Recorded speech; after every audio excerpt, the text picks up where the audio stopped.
निवेदन कर रहा हूँ कि आप अपना एक ऐसा प्रत्याशी चुनें जो निस्वार्थ भाव से सेवा करने में सक्षम हो, समाज के लिए ज़्यादा तैयार है। ज़्यादा तैयार हो, बिल्कुल समाज के लिए सबसे ज़्यादा से ज़्यादा टाइम दे और सबके लिए खड़ा हो। मेरी प्राथमिकता ये है वृद्धा पेंशन, जो हैं लाभार्थी उनको मिलनी चाहिए। वो बहुत ज़रूरी भी है आज के सबसे समय में। ज़्यादा ज़रूर क्योंकि आजकल जो बड़े-बूढ़े जो बुज़ुर्ग होते हैं ना, उनको बच्चे नहीं दे पाते हैं, तो उनको वो जो है ना साथ मिलता है सरकार का और वो उनकी योजना है और उनको प्राप्त होनी चाहिए और मिलना भी चाहिए। नमस्कार साथियों, मैं दीपक कुमार और आप देख रहे हैं एचबीएन न्यूज़ चैनल। आज हमारे साथ मौजूद हैं ग्राम पंचायत सकतपुर के प्रधान पद हेतु मजबूत प्रत्याशी, जो अपने आने वाले चुनाव में अपनी मजबूत दावेदारी पेश कर रहे हैं। हम उनसे इस बातचीत में उनसे गाँव के विकास योजनाएँ, जैसे वृद्धा पेंशन है, विधवा पेंशन है, स्वास्थ्य है, शिक्षाएँ आदि महत्वपूर्ण मुद्दों पर चर्चाएँ करेंगे। तो गोविंद, सबसे पहले जो आप अपने बारे में हमारे श्रोताओं को कुछ बताइए। बहुत-बहुत धन्यवाद भाई दीपक। मैं पंडित गोधन नंबरदार, ग्राम पंचायत सकतपुर से भावी प्रत्याशी, प्रधान पद उम्मीदवार। तो गोधन जी, आप जो ग्राम पंचायत प्रधान के लिए चुनाव में खड़े हो रहे हैं, इसका निर्णय आपने क्यों लिया? मैंने आपको बताऊँ कि मैं प्राइवेट जॉब में भी था, प्राइवेट सेक्टर में नोएडा, दिल्ली में जॉब करता था। तो मैं देखता था और भी डिजिटल ग्राम पंचायतें होती हैं, उनमें विकास कार्य कैसे होते हैं, उसको देखते हुए मेरे वहाँ मन पर आपको क्या देखने को मिला? देखो, डिजिटल ग्राम पंचायत ऐसी होती हैं कि उनमें विकास कार्य जो युवा प्रधान होते हैं ना, उस हिसाब से कराते हैं। अधिकारियों से जो विकास कार्य होते हैं ना, लेके भी आना होता है, जाना भी होता है अधिकारियों से, तो उनको देख के बड़ा ही मन उत्फुल्लित होता था कि भाई ऐसी ग्राम पंचायत मेरी हो। आपके अनुसार गोधन जी, चुनाव में आपकी क्या प्राथमिकता है?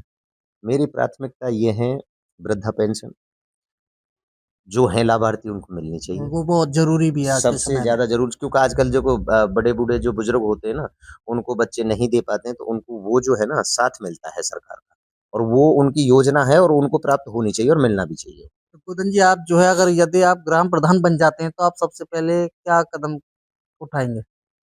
देखो सर्वप्रथम ग्राम पंचायत साफ-सुथरी, उसके बाद में ये खरंजे वगैरह, नाली वगैरह, बुज़ुर्गों की पेंशन और तुम्हारा राशन कार्ड जो अ, लाभार्थी हैं उनको मिलना चाहिए। और बहुत सारी स्वास्थ्य की समस्याएँ हैं, कैंप वगैरह लगवाना और फिर युवाओं गाँव में स्वास्थ्य सुविधाओं को लेकर के स्थिति को सुधारने के लिए आप क्या करेंगे? देखो, अभी तो हमारे यहाँ पर कोई भी किसी भी तरीके की स्वास्थ्य सुविधा यहाँ पर नहीं है गाँव में, जैसे कि हॉस्पिटल वगैरह ये कुछ भी कैसे भी। तो उसके लिए कैंप लगवाना या सरकार से भी बात करना कि हमारे यहाँ पे कोई जैसे पशु अस्पताल वगैरह, तो ये जब जाएँगे आप कहेंगे अपनी बात को प्रथम प्राथमिकता देंगे सरकार को, तो तभी तो आपको ये मिल पाएगी। तो ये बात करना मेरे लिए प्राथमिकता रहेगी।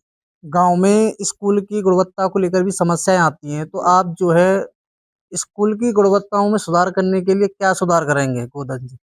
देखो दीपक जी मैं आपको बताऊँ जो सुविधाएँ स्कूल, विद्यालय, बीएसए के माध्यम से होती हैं और जो सरकारी हमारी मथुरा से जो भी सुविधा होंगी उनकी, तो मैं ग्राम पंचायत का प्रथम नागरिक बनता हूँ, प्रधान बनता हूँ, तो मेरी प्राथमिकता ये रहेगी कि सबसे पहले स्कूल को सही तरीके से साफ-सुथरा, स्वच्छ और उसमें जो भी विकास कार्यों की जो ज़रूरत होती है, उसमें सबसे पहले प्राथमिकता विद्यालय में रहेगी, शिक्षा के प्रति।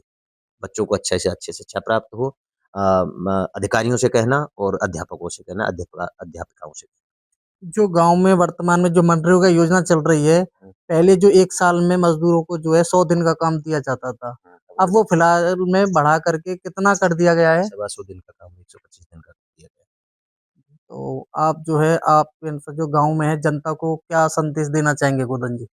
मैं जनता के उज्जवल भविष्य की कामना करता हूँ और मैं कह रहा हूँ कि भाई मैं निवेदन कर रहा हूँ कि आप अपना एक ऐसा प्रत्याशी चुनें जो निस्वार्थ भाव से सेवा करने में सक्षम हो, समाज के लिए ज़्यादा तैयार है। ज़्यादा तैयार हो, बिल्कुल समाज के लिए सबसे ज़्यादा से ज़्यादा टाइम दे और सबके लिए खड़ा हो, ऐसा प्रत्याशी चुनें। तो गोदन जी, आपका बहुत-बहुत धन्यवाद, जो आपने इन महत्वपूर्ण मुद्दों पर हमारे साथ खुल कर के चर्चा की।